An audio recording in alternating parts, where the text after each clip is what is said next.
Tell me, what's your favorite scary movie? Well, if you're anything like me, then a certain 90s slasher definitely comes to mind. Yes, Wes Craven's Scream was an absolute game changer when it first hit the screens back in 1996. And with even more stab-happy sequels upon us some 27 years later, well, we thought it would be a good idea to put the spotlight on the killer franchise with a special retrospective. And we're starting with the most brutal kills from Ghostface himself. Welcome to Watch Mojo, and today we're counting down our picks for the top 10 most brutal Ghostface kills. You guys should get out too! It's crazy to still be here! For this list, we're looking at the sickest and gnarliest kills the various Ghostfaces have amassed in the Scream movies. If you haven't seen the first 5 installments, beware of spoilers. What's your favorite Scream kill? Number 10. Rebecca Walters, Scream 4. There are some characters you just know are gonna get it, and few personify that more than Rebecca from Scream 4. Kudos on being brave enough to drop off the professional map. Any plans on revitalizing your tarnished brand? Sidney Prescott's opportunistic publicist, Rebecca gets axed from her job for being an even more insensitive Gale than Gale.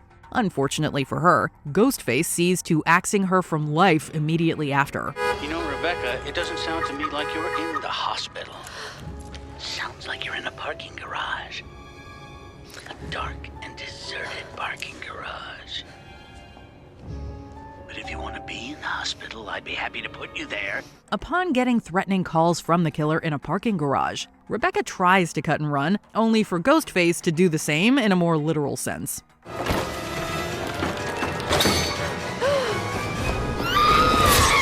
Sure, a stab to the gut is nothing fancy in the Scream movies, but it's Ghostface then finishing her off by dropping her on a news van that's really over the top. Need to know that we are very close to bringing this whole situation under control.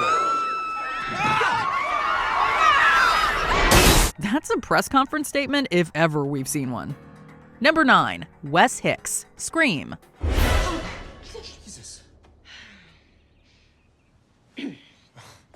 Are you being safe out there, honey?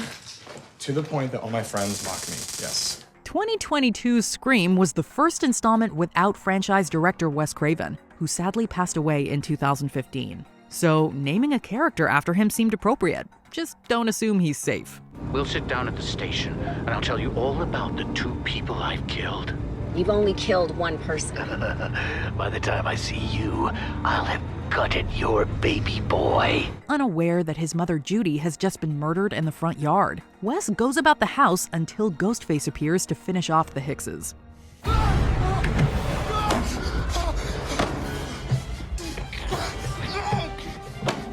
Despite being the most prepared for an attack, Wes's taser is sadly just out of reach, and he ultimately gets it in the jugular. Seeing the blade's impression just beneath the skin is enough to make us cringe. But his demise sets up a fittingly meta tribute towards the end, as cast members old and new can essentially be heard toasting Craven in his honor. Hey, to Wes! Number 8. Anthony Perkins, Scream 4. No, not the actor who played Norman Bates in Psycho. Cops guarding the house. They always get it. What are you talking about? It's a movie cop rule. Sucks to be a cop in a movie, unless you're Bruce Willis. Deputy Perkins, much like his partner Haas, knows the danger of being a cop in a movie, especially a horror movie. So it should come as no surprise that their protection detail turns into a bloodbath. You know what? I'll take the next perimeter. I'll be right back. Shit. I know this one. You're not supposed to say that, are you? When Haas returns from a perimeter check, Perkins decides to play a prank on the rookie, which goes about as well as you would expect. Perkins. No! Oh. Damn it. You should have seen the look on your face, rookie. Haas is stabbed in the back, and Perkins gets it in the forehead of all places. For those of you doubting that he'd be able to walk around after that, this was reportedly inspired by a story Craven heard about a man taking himself to the ER with the same wound. Go figure. Bruce Willis. Number 7. Maureen Evans, Scream 2. Few Scream actors sell their death scenes quite as well as Jada Pinkett Smith.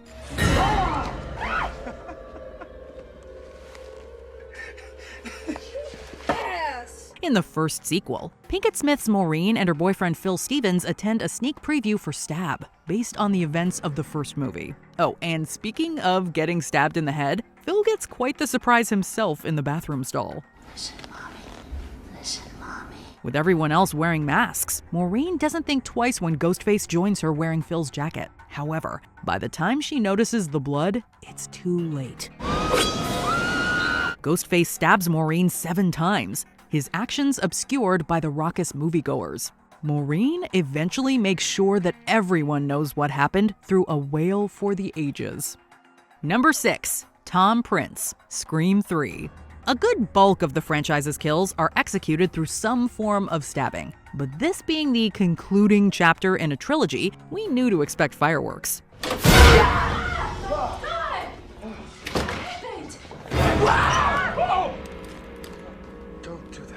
At a wrap party for the now-canceled Stab 3, some remaining cast members are harassed by Ghostface, who cuts the power to the house, except for the fax machine apparently. As the killer waits outside, suddenly the fax machine sends news to their face. It's a trap! Everybody outside! Outside where he can pick us off one by one? The killer prepares to grant mercy to only one of them. Incoming faxes from the killer regarding their fates spooks the lot, but none more so than Tom Prince. He unwisely uses a lighter to read the remaining message, before learning there's gas everywhere. Whoever smells the...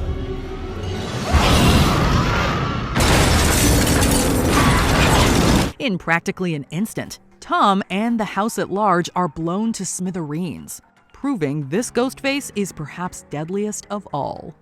Number 5. Dewey Riley, Scream. Poor Dewey. For a while, it seemed like the holy trinity of Scream characters would never die, but something felt different about this installment. By the time he joined a rescue mission to the local hospital, we knew the end was nigh. Not today!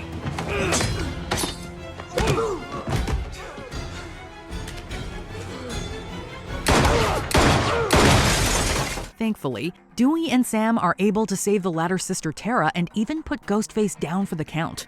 However, realizing the killer's probably wearing a bulletproof vest, Dewey goes back to finish the job. The head. What? You have to shoot him in the head, or they always come back. Dewey, who gives a I do. By all accounts, Dewey has Ghostface dead to rights, but a call from Gale distracts him long enough for the killer to strike.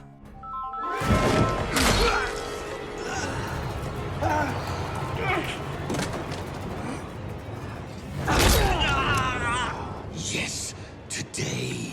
Given Dewey's track record, the filmmakers made sure he gets doubly gashed on both sides to convince us he's really gone. It's an honor. Number 4. Olivia Morris, Scream 4. As far as Wes Craven was concerned with his kill scenes, the bloodier the better. This was especially true in his later career, and nowhere is that more evident than with Olivia Morris. Speaking. What's your favorite scary movie, Olivia? It's the worst imitation I've ever heard, Jill. The resident hot girl at Woodsboro High, Olivia lives next door to secret psychopath Jill, which definitely did not bode well in hindsight. While Kirby is on the phone with the other Ghostface, Olivia tries to listen in. It's thought Ghostface is in Jill's closet, only for him to burst out of Olivia's. Liar. I'm over this. I never said I was in your closet.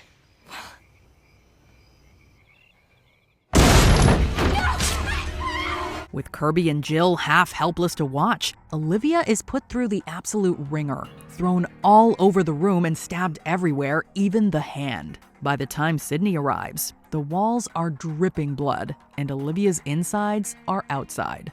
Do not look, okay? She said you were the angel of death.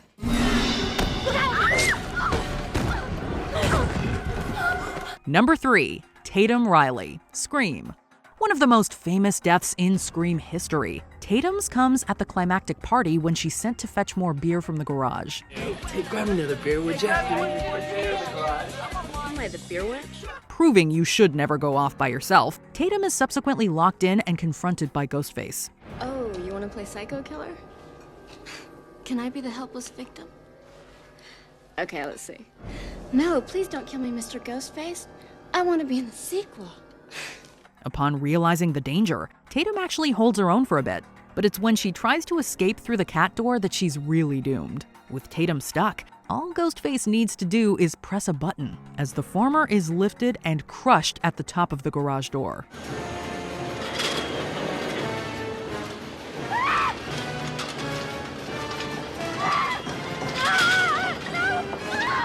Garage doors would further prove to be deadly, as Jenny Randall has one come down on her back in Scream 4 before Ghostface finishes her off as well.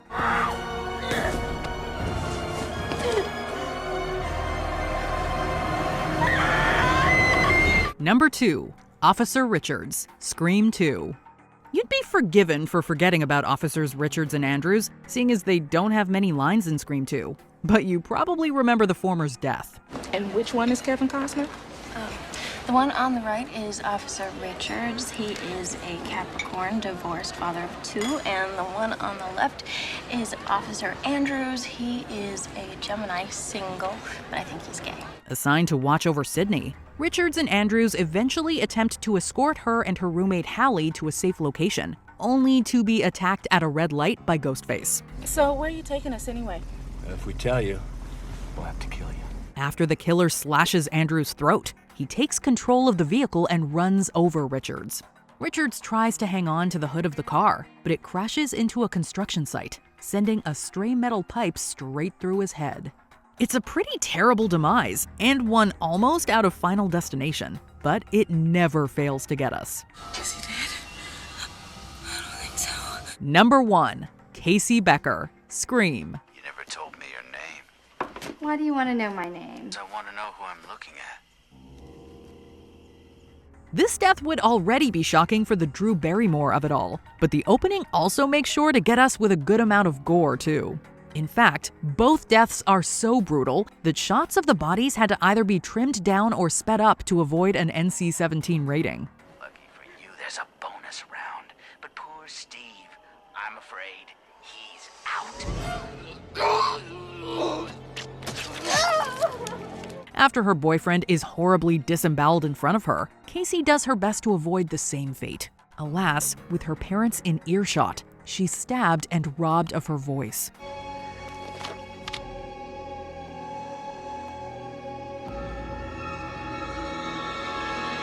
While the rest of the cuts are off-screen, our imaginations fill in the rest. But we don't have to imagine for long, as her parents see the absolutely ghastly sight of her in a nearby tree.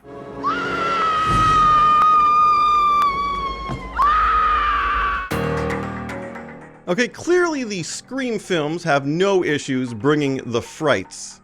They also have zero problem bringing the funny.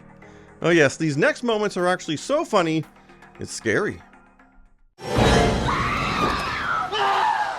Welcome to Watch Mojo, and today we're counting down our picks for the top 10 funniest moments in Scream. Sydney, share with us, please. I'll share with you.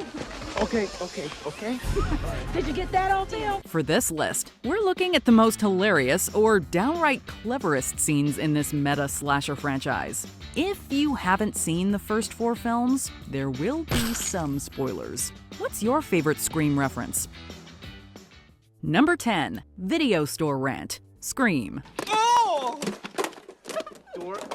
Jamie Kennedy and Matthew Lillard turn in arguably the 2 funniest performances across the Scream franchise. So what better way to kick off this list than with a scene involving the 2 of them? He's got killer printed all over his forehead. Okay. Really? Why'd the cops let him go, smart guy? Because obviously they don't watch enough movies. This is standard horror movie stuff. Prom Night Revisited, man. With the town of Woodsboro in a frenzy over the recent killings, Randy's video store has a run in the mass murder section. So, like any good friend who's secretly a murderer, Stu comes in to distract Randy while he's stocking the shelves. Now that Billy tried to mutilate her, do you think Sid would go out with me?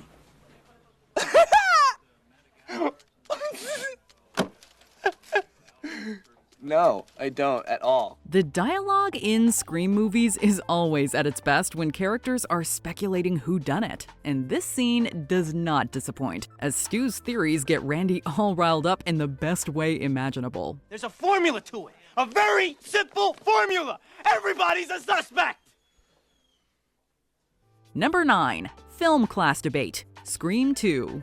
Suffice it to say, we're going to be seeing a lot of Randy on this list. Are you suggesting that someone's trying to make a real-life sequel? Stab 2? Who'd want to do that? Sequels suck. Seeing as Scream 2 is the first sequel, the film was naturally going to deliver some choice commentary on sequels in the horror genre, as exemplified by the students in this scene. Aliens is a classic, okay? Get away from her, you I believe the line is stay away from her, you It's film class, right? Hang on, can we actually roll the tape on Aliens real quick? Get away from her, you Sheesh. Looks like even the biggest film geeks can get it wrong.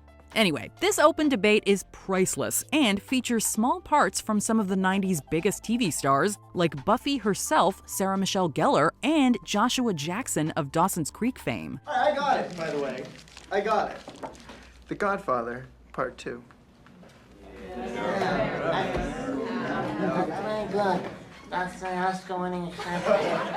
Honestly, who among us didn't want to enroll in a film class after seeing this scene? Number 8. Gail Visits the Station. Scream 4. Courtney Cox as Gail Weathers was absolutely inspired casting, and she proves she's still got it 15 years after the original with this scene. Okay, listen to me, Judy. I don't mind that you're working with my husband, or that you even bake him those little treats, as you do. But if you're gonna start acting like him, you gotta put a mustache on because you sound ridiculous. Struggling with being a small-town writer, Gail immediately puts on her reporter hat looking to solve the new string of murders. But as she marches into the police station for intel, she locks horns with Deputy Judy, who seems to be a little too comfortable with Sheriff Dewey with her lemon squares. No, that's not an innuendo. Your lemon squares taste like ass. They don't. They really don't. Thank you, sir. Outside, Gail's approached by Sydney's publicist Rebecca, played by an always terrific Alison Brie. Rebecca is perhaps a bit too like a proto-Gail, so our Gail makes sure to put her in her place. Kudos on being brave enough to drop off the professional map. Any plans on revitalizing your tarnished brand? Listen, in about 2 seconds, I'm gonna revitalize your face with my tarnished brand. I still got it. Number 7. Randy's Call with Ghostface. Scream 2. Before we get into the meat and potatoes of this entry, we have to highlight this hilarious line for any of you Friends fanatics. When she starts smoking? Ever since those nude pictures on the internet. It was just my head. It was Jennifer Aniston's body. Okay, moving on. When the gang gets a call from Ghostface, Gail and Dewey task Randy with keeping him on the line while they try to find the caller. What follows is a hilarious exchange, as Randy uses his trademark sense of humor to deflect away his rising fear. What's your favorite scary movie? Showgirls. Absolutely frightening. What's yours? Oh! Sorry. What's your problem? Meanwhile, Gail and Dewey get some hilarious moments of their own as they incorrectly hassle strangers talking on cell phones. Who's this? Who's this? Gail Weathers, author of the Woodsboro Murders. Sadly, the scene does end in tragedy as Randy gets jumped and killed by Ghostface. But at least he got to go out on one of his classic rants. You want to be one of the big boys? Huh? Manson? Bundy? OJ?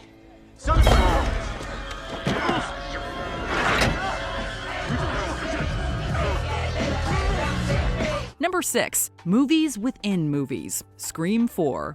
Ever since the first Scream, the opening scenes have given us some great sequences as recognizable celebs cameo before getting the axe. Scream 4 takes things to the next level, stacked on top of each other. He is really hot, though.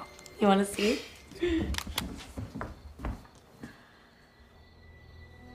That's Channing Tatum. It is not. Is it? Yeah, from his Abercrombie days.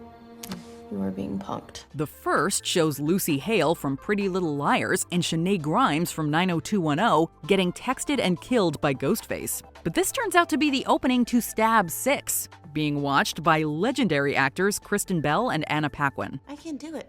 These sequels don't know when to stop. They just keep recycling the same shit. Even the opening scene, there's always some random girl who gets a call that undoubtedly ends up getting her killed. It's also predictable. There's no element of surprise. You can see everything coming. They get some great commentary too, before they too are revealed to be characters from Stab 7, being watched by actual characters from Scream 4. A movie within a movie. I get that. but it's illogical. It begs the question that if the beginning of stab 7 is stab 6, then is the beginning of stab 6 stab 5? And if so, what is stab 4 about? You're overthinking it. Am I, or did whoever make it just underthink it? There's a reason I don't watch these movies. We honestly didn't think the franchise could get any more meta.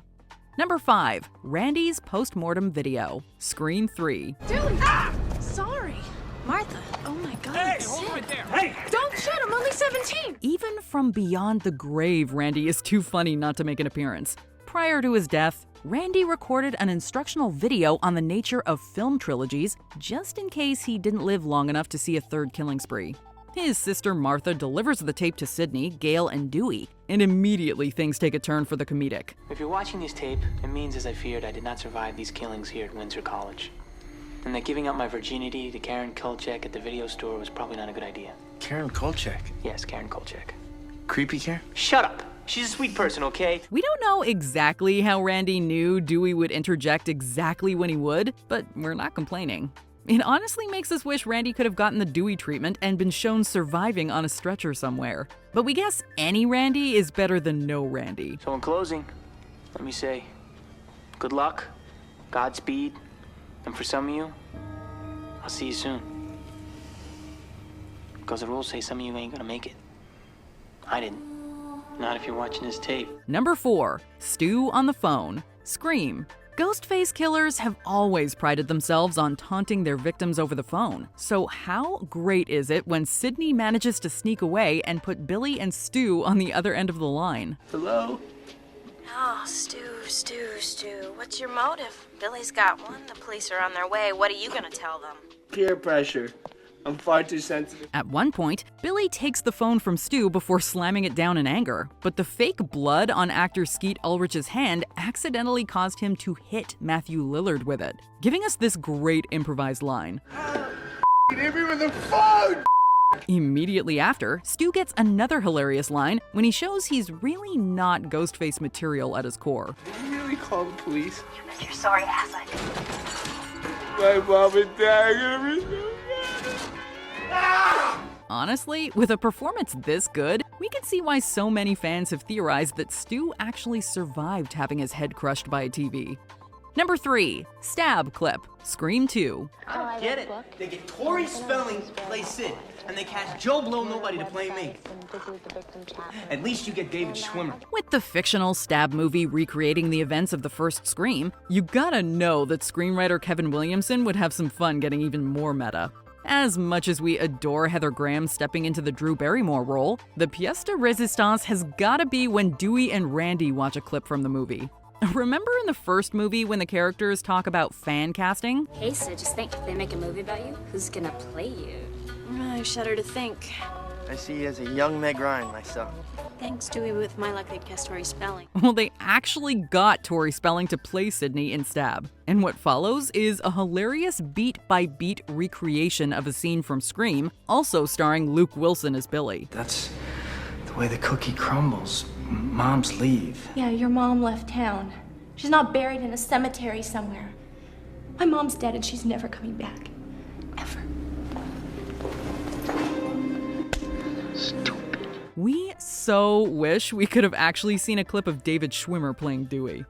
Number 2, Meeting Carrie Fisher, Scream 3. Here's how I see it. I've got no house, no bodyguard, no movie, and I'm being stalked. Because someone wants to kill me? No, because someone wants to kill you. So now, starting now, I go where you go. That way, if someone wants to kill me, I'll be with you. And since they really want to kill you, they won't kill me. They'll kill you. Make sense? None. Parker Posey's Jennifer Jolie was a hilarious foil to Gale.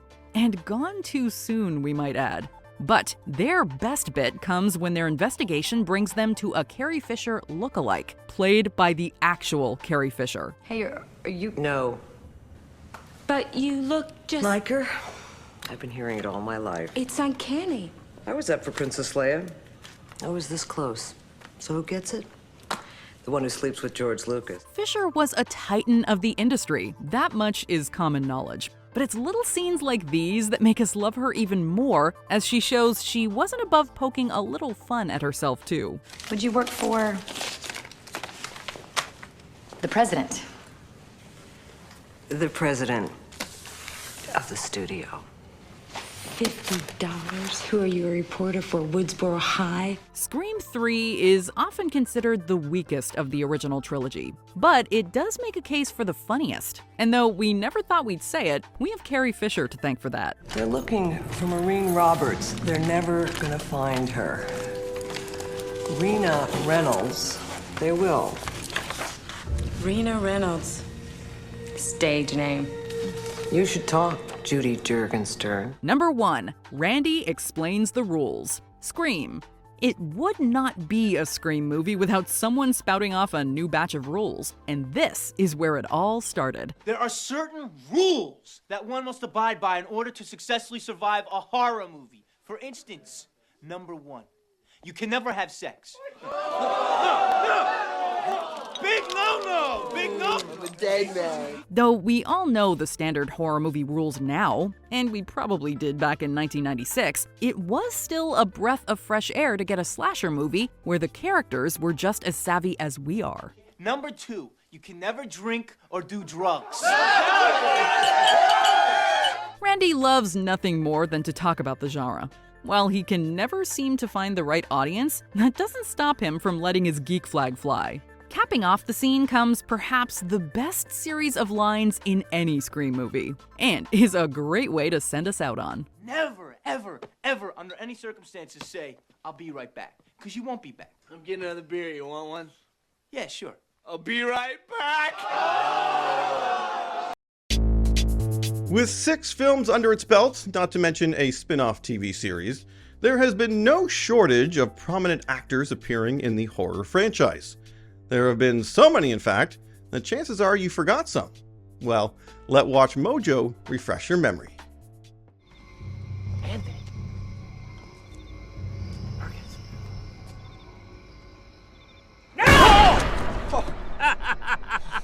Damn it. You should have seen the look on your face, rookie.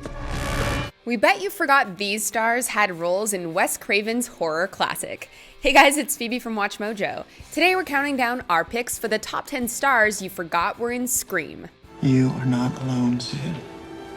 Okay, we are all here for you. All right? Whatever you need. We're taking a look at actors that you may have forgotten appeared in the Scream franchise. Warning, spoilers ahead. Let's get to it. Number 10, Kristen Bell. I like the stab movies. They're scarier. Scream 4 opens with a scene which is revealed to be from Stab, a fictional movie series within the Scream universe based on the Ghostface murders. In attendance for this Stab film screening are characters played by Kristen Bell and Anna Paquin. I jumped. Scared me. Paquin's character goes on a rant negatively critiquing the film, which prompts Bell's character to go a little overboard. Did that surprise you? A killer is never revealed this early in a Scream movie. So what's going on? Turns out it's once again a scene from yet another Stab movie. You're kidding. I don't get it. Number 9, Luke Wilson. Really? You scared me. What are you doing here? Don't feel too bad if you don't remember Luke Wilson's cameo in Scream 2. It was probably picked up on by the biggest Scream fans or the biggest Luke Wilson fans. Wilson played Billy in the original Stab movie alongside actress Tori Spelling, who was the Stab version of heroine Sidney Prescott. When my mom left my dad, I accepted it. That's the way the cookie crumbles. Wilson can be seen on a TV playing the film scene while Dewey and Randy are meeting together at a university commons area. Judging from this scene, Wilson is not nearly as menacing as the real Billy. Stupid. Number 8, Portia de Rossi. Hello, girls. Enjoying yourselves? Oh, hello, Sister Lois, Sister Murphy. Hello, Pledge. Hi, Sydney. This was one of Portia de Rossi's first roles before gaining recognition as Lindsay in Arrested Development.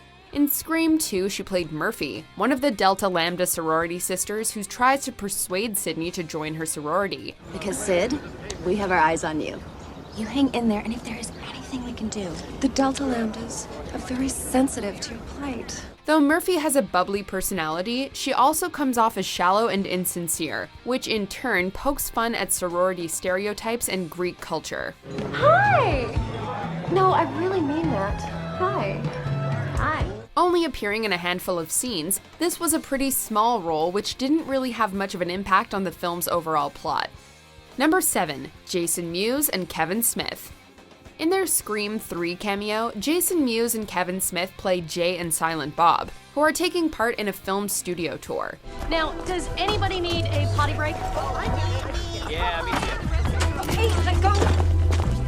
When they come across Gale Weathers, Jay believes she's veteran journalist Connie Chung. While this cameo suggests that the Jay and Silent Bob universe takes place in the same one as Scream, the relationship between the two franchises is actually a complete paradox. A video cassette of Clerks, the first movie to feature Jay and Silent Bob, can be found in the first Scream movie on top of a VCR. In Jay and Silent Bob Strike Back, the duo interrupts the production of a Scream sequel. A monkey? Wes? I mean, Jesus, you guys aren't even trying anymore, are you? What? The market research says people love monkeys. We love this monkey! Do something! See? So much for that theory. Number 6, Jada Pinkett Smith. Hi. Can I have a medium popcorn, no butter, and a small Diet Pepsi? You got it. In the opening scene of Scream 2, Jada's character, Maureen Evans, is attending the opening weekend of the original Stab movie with her boyfriend.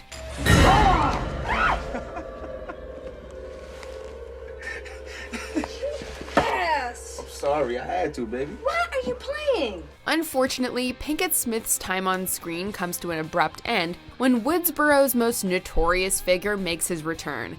Mistaking Ghostface as her boyfriend wearing the killer's infamous mask as a prop, it's already too late before she realizes what's going on. Although not nearly as memorable as the opening scene in the original Scream, it nonetheless sets the tone for the second installment of this classic slasher film franchise. Number 5, Alison Brie. Payday. I was so not feeling Woodsboro. Unless you were a fan of Community or Mad Men, you may not have recognized Alison Brie when Scream 4 came out in 2011.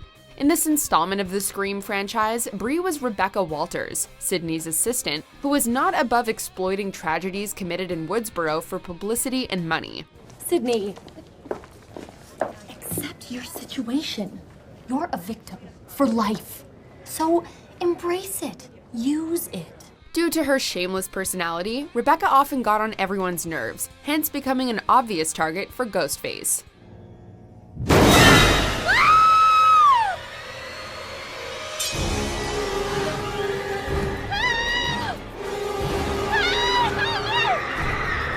Number 4, Henry Winkler. She was daughter of, Best known as the Fonz on Happy Days, Winkler did a complete 180 when taking on the role of a high school principal in the original Scream movie. Looking out for the well-being of his students, Winkler's character, Principal Himbry, showed a particular concern for Sidney. We're going to keep this very brief, Sidney. The police just want to ask you a few questions. You okay? Mm-hmm. He also had zero tolerance for anyone dressing up as Ghostface. Let me tell you something. You're both expelled. Get out.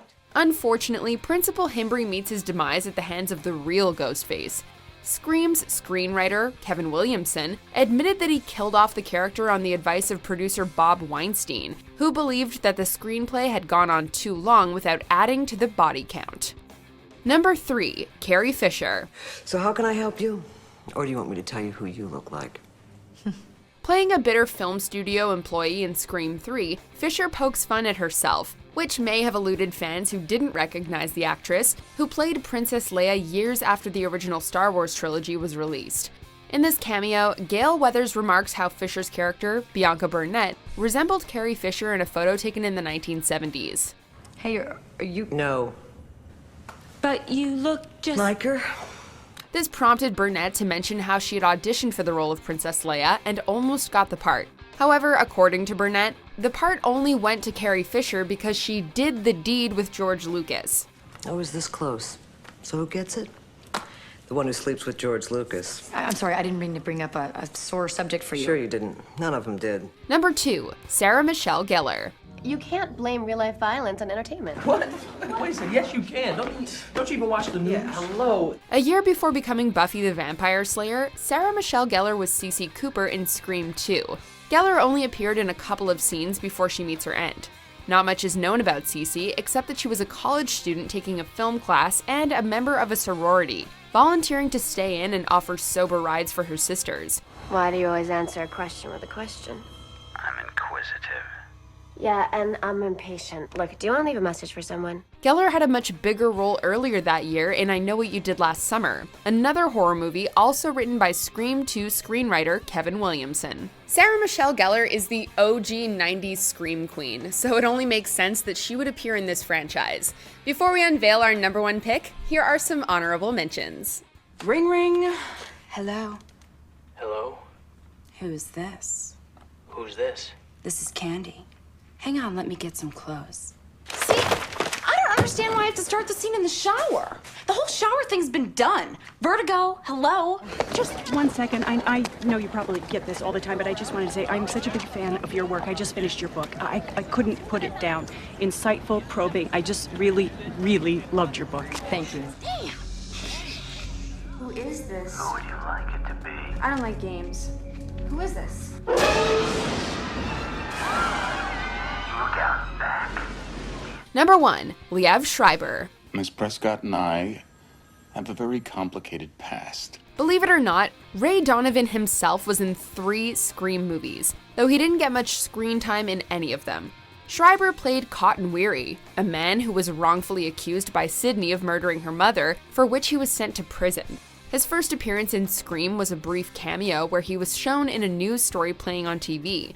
In Scream 2, he was given a larger role, seeking closure for his imprisonment. I mean, come on, Cindy, you dragged my name through the mud.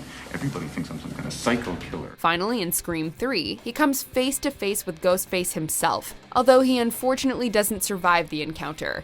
Despite being innocent all along, the menacing way in which Schreiber portrayed the character made Cotton a plausible suspect as the Ghostface killer. I bet you're real sorry, Sydney. Such a good angle, Sydney.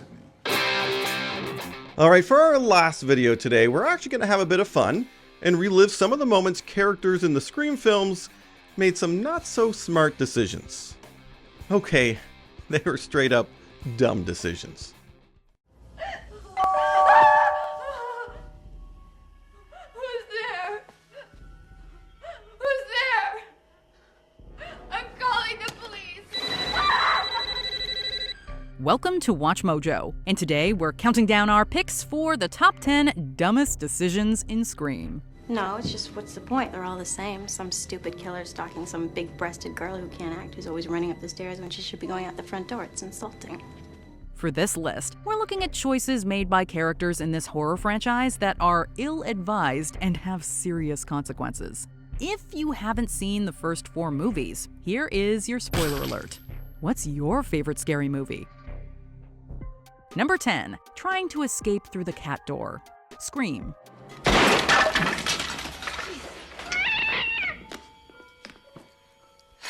Tatum, it's okay. You know what they say about dumb blondes? Yeah, now apply that to a horror movie character. While Tatum is probably smarter than she lets on, her wits aren't really about her when Ghostface corners her in the garage. Oh, you want to play psycho killer? Can I be the helpless victim? She starts the interaction in a dumb way to begin with, thinking Ghostface is Randy playing a prank, even though some classmates of hers have already been murdered. Once realizing the danger, Tatum actually proves rather resourceful, using a freezer door and some beer bottles to incapacitate Ghostface. But instead of doubling down the punishment, she tries to escape through what's probably technically a doggy door and gets stuck. Now all Ghostface has to do is press one button to send Tatum to her doom.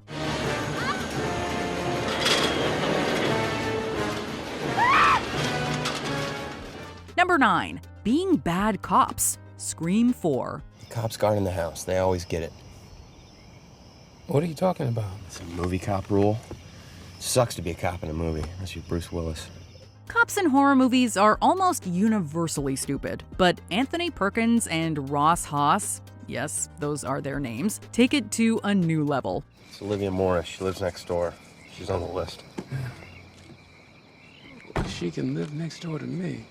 Between doing crossword puzzles and ogling high school girls, they're already not cut out for security detail. They prove this when they get lost pursuing Ghostface, apparently for several minutes, allowing him to kill Olivia. What the hell happened? Okay.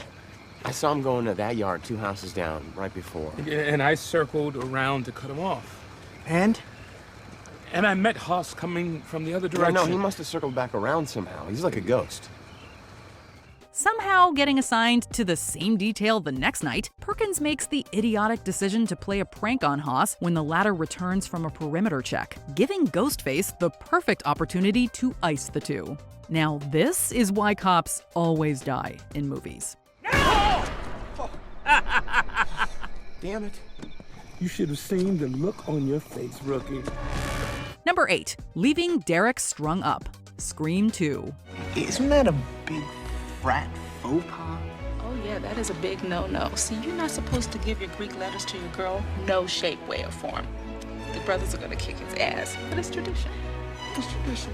When Sydney's boyfriend Derek decides to give her his Greek letters, he adds a target on his back from his fraternity brothers. You know, in addition to the Ghostface one. After seeing Sydney taken to safety by police officers, mostly smart ones for a change, Derek is promptly kidnapped and taken to a hazing party.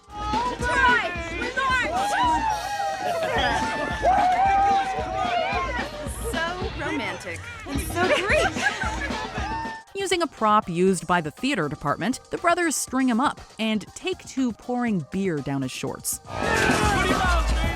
Sydney! Did you say my Omega Kappa Beta brothers? Oh, I said Sydney! The trouble is, after leaving and pretty much cleaning up what must have been the shortest party ever, they leave Derek there. Though this is believable frat bro behavior, there is still a killer on the loose, and they virtually get Derek killed as he's unable to defend himself. You are dead! Number 7. Getting wasted. Scream 4. Who's ready to drink every time someone screams the word?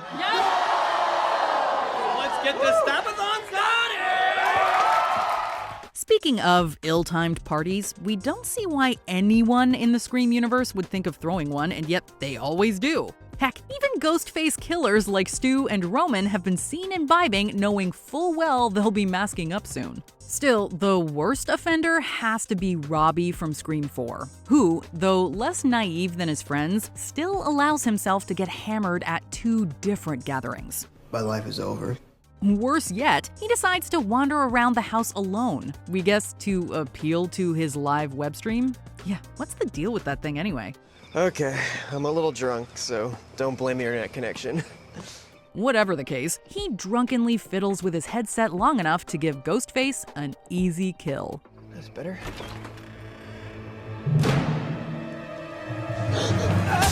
Number 6. Trusting their partners. Scream 2 and Scream 4. If you're evil enough to deceive your friends and kill them one by one, you're evil enough to betray your partner. Mickey was the first to learn this the hard way, as Mrs. Loomis shoots him as soon as he's of no more use. Wait till the trial. It is gonna rock! Oh, Mickey, there's not gonna be a trial. Though he survives this round of bullets, we bet he's still learned not to trust people he meets on psycho websites. In Scream 4, Charlie similarly places way too much faith in Jill. Though she's probably been sleeping with him to manipulate him, he still trusts she's gonna shoulder him in their efforts to make them look like victims. Not the way we rehearsed it. Speaking of which, who's to say Billy didn't intentionally cut too deep with Stu in the first movie? Stop it, Billy, would you, alright? I can't take anymore. I'm feeling a little woozy here. Number 5. Not unmasking Ghostface. Scream 2 and Scream 3. As scary as Ghostface can be, his kill count goes down significantly once the various killers unmask themselves. Following that logic, you'd think protagonists would be more eager to do it themselves when given the chance. I don't see it. Don't. See it? In Scream 2, Sydney has the opportunity to unmask an unconscious Ghostface after a car wreck, but initially decides to flee with her roommate Hallie. She regains her senses and tries to go back, but soon discovers Ghostface has come to and crept around to kill Hallie. Oh shit. What? He's gone. What? In the next one, Gale too has a similar opportunity, but chickens out before he wakes up. Come on. He's now cold at the bottom of the stairs. You know the only character to successfully unmask Ghostface? The very first protagonist, Casey, though she's pretty much already dead.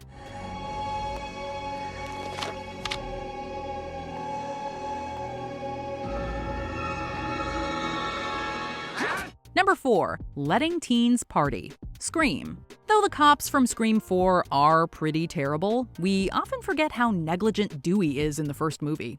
You stay close to Sydney. Don't let her out of your sight. Yes, sir. Despite the fact that the police department has issued a citywide curfew, Dewey personally escorts Sydney and his sister Tatum to Stu's party. And we all know how that goes. All right, girls have fun. Not too much fun or I'll bust you. Though he's probably more concerned with impressing Gail, he proceeds to let all the vulnerable underage youths drink the night away. You're underage, son. I'm kidding. Have a good time. What's the driving? Worse yet, Dewey eventually abandons the party to investigate the report of a suspicious abandoned car with Gail. I thought maybe we'd walk. It's such a nice night out. Got a flashlight.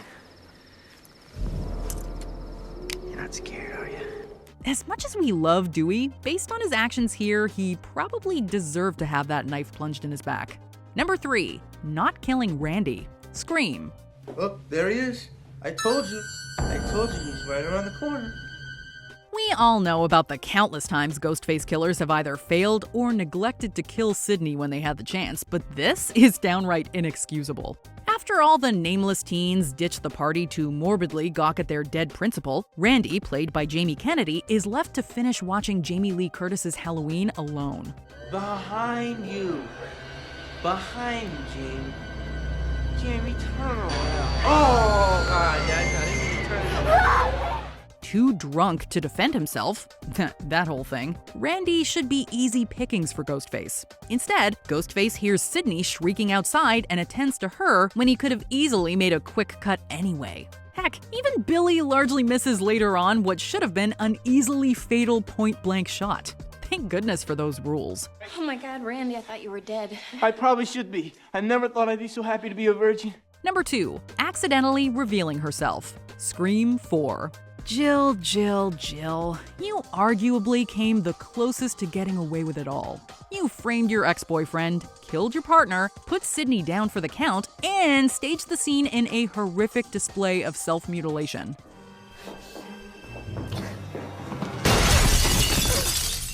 Though Jill's biggest mistake was assuming 2 stabs to Sydney's gut would do it, this particular mistake is rookie stuff. Is your wife?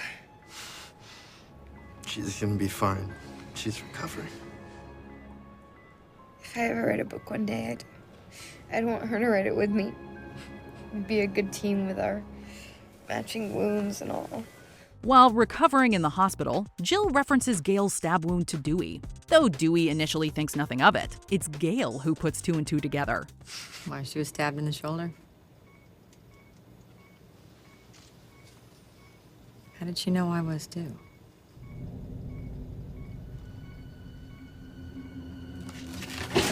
Damn it! This, of course, sets Dewey and Gail in motion to rescue Sydney, whom Jill already had in a vulnerable position.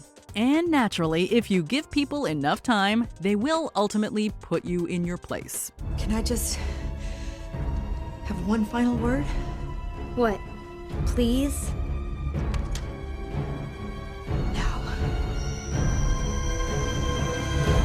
Clear. Clear? Clear. Number 1. Going Back in the House. Scream 3.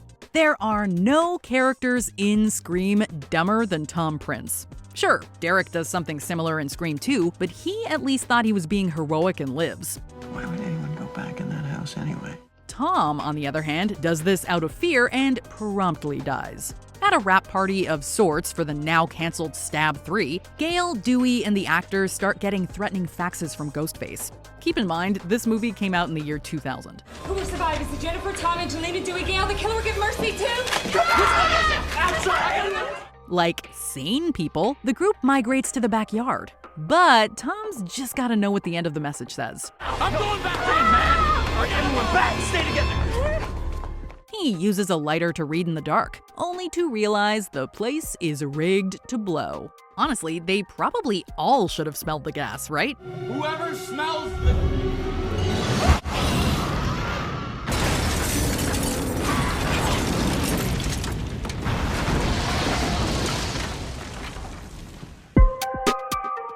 All right, well, that's going to do it for today.